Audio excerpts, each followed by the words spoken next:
स्वामी विवेकानंद जी के जीवन से जुड़ी 3 कहानियां जो आपके जीवन में प्रेरणा देने का कार्य करेगी। स्वामी जी की प्रथम कहानी। एक समय की बात है, स्वामी जी को एक नदी पार करनी थी और स्वामी जी नदी के किनारे खड़े थे।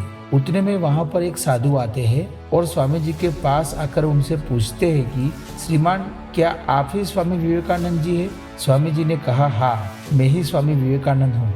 साधु ने उनसे पूछा कि आप इस नदी के किनारे क्या कर रहे हैं? तो स्वामी जी ने उत्तर देते हुए कहा कि मुझे इस नदी को पार करना है, इसलिए मैं यहाँ नाव का इंतजार कर रहा हूँ। तो साधु ने मुस्कुराते हुए कहा कि आपकी ख्याति तो बहुत बड़ी है और बहुत सारे जनगण आपको अपनी प्रेरणा का स्रोत मानते हैं, लेकिन आप इस मामूली सी नदी को पार नहीं कर सकते। तो चलो मैं आपको इस नदी को पार करके दिखाता हूँ। और साधु ने उस नदी को पानी के ऊपर चलकर पार किया और फिर से वापस चलकर वह साधु स्वामी जी के पास आया और बोला, देखो मेरे पास कितनी शक्ति है, कितना पावर है, उसके बावजूद भी मुझे कोई नहीं जानता, लेकिन तुम्हारे पास ऐसी कोई शक्ति नहीं है, तभी तुम्हें सारी दुनिया जानती है। ऐसा तो क्या है तुम्हारे अंदर जो तुमको सारी दुनिया जानती है और लोग तुमसे प्रेरणा लेते हैं? यही सब बात सुनकर स्वामी विवेकानंद जी ने मुस्कुराते हुए पूछा कि तुम्हें इस विद्या को सीखने में कितना समय लगा? तो साधु ने जवाब दिया, 15 साल। इतने में ही स्वामी जी की नाव आ गई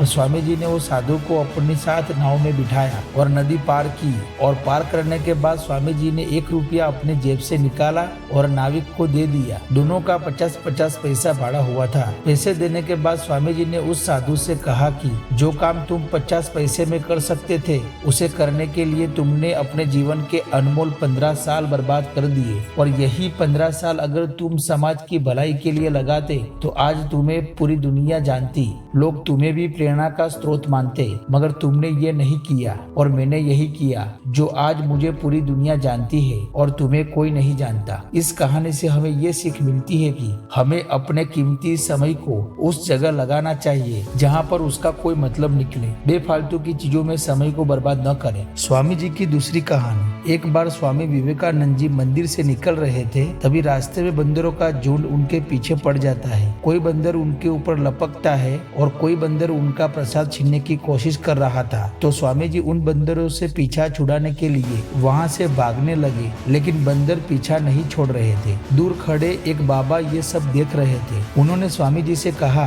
तुम डरो मत, उनका सामना करो। तुम जितना ज्यादा डरोगे उतना ही तुम्हें डराएंगे। तभी स्वामी जी पीछे मुड़ते हैं और बंदरों पर जोर से चिल्लाते हैं और सारे बंदर दुम दबाकर भाग जाते हैं। इस कहानी से हमें ये सीख मिलती है कि हमारे नकारात्मक विचार भी इन्हीं बंदरों की तरह होते हैं जिनसे हम डरते हैं, और जितना हम इनसे डरते हैं वह उतना ही हमें डराते हैं। इसलिए हमें अपने नकारात्मक विचारों से और डर से डरना नहीं चाहिए, बल्कि इनका डटकर सामना करना चाहिए। स्वामी जी की तीसरी कहानी। एक समय की बात है जब स्वामी जी अपने गुरु श्री रामकृष्ण परमहंस जी के साथ कहीं जा रहे थे। तभी उन्होंने रास्ते में एक मूर्तिकार देखा जो एक पत्थर पर मूर्ति बना रहा था। रामकृष्ण परमहंस जी ने उस मूर्तिकार से पूछा कि तुम इस पत्थर पर क्या बना रहे हो? तब उस मूर्तिकार ने उत्तर दिया कि मैं राजा जी की मूर्ति बना रहा हूँ। रामकृष्ण परमहंस जी ने उस मूर्तिकार से पूछा कि क्या तुम्हारे पास राजा जी की कोई तस्वीर है? तो मूर्तिकार ने कहा, नहीं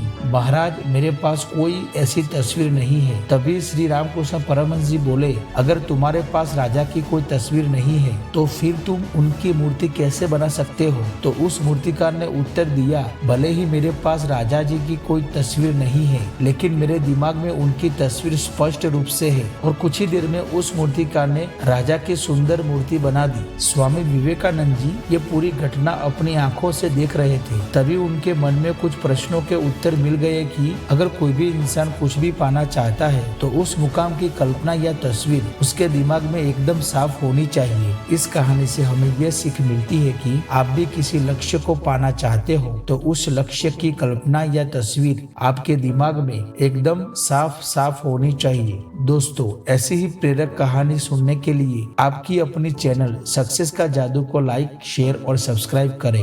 हम मिलेंगे नेक्स्ट वीडियो में। जय भारत।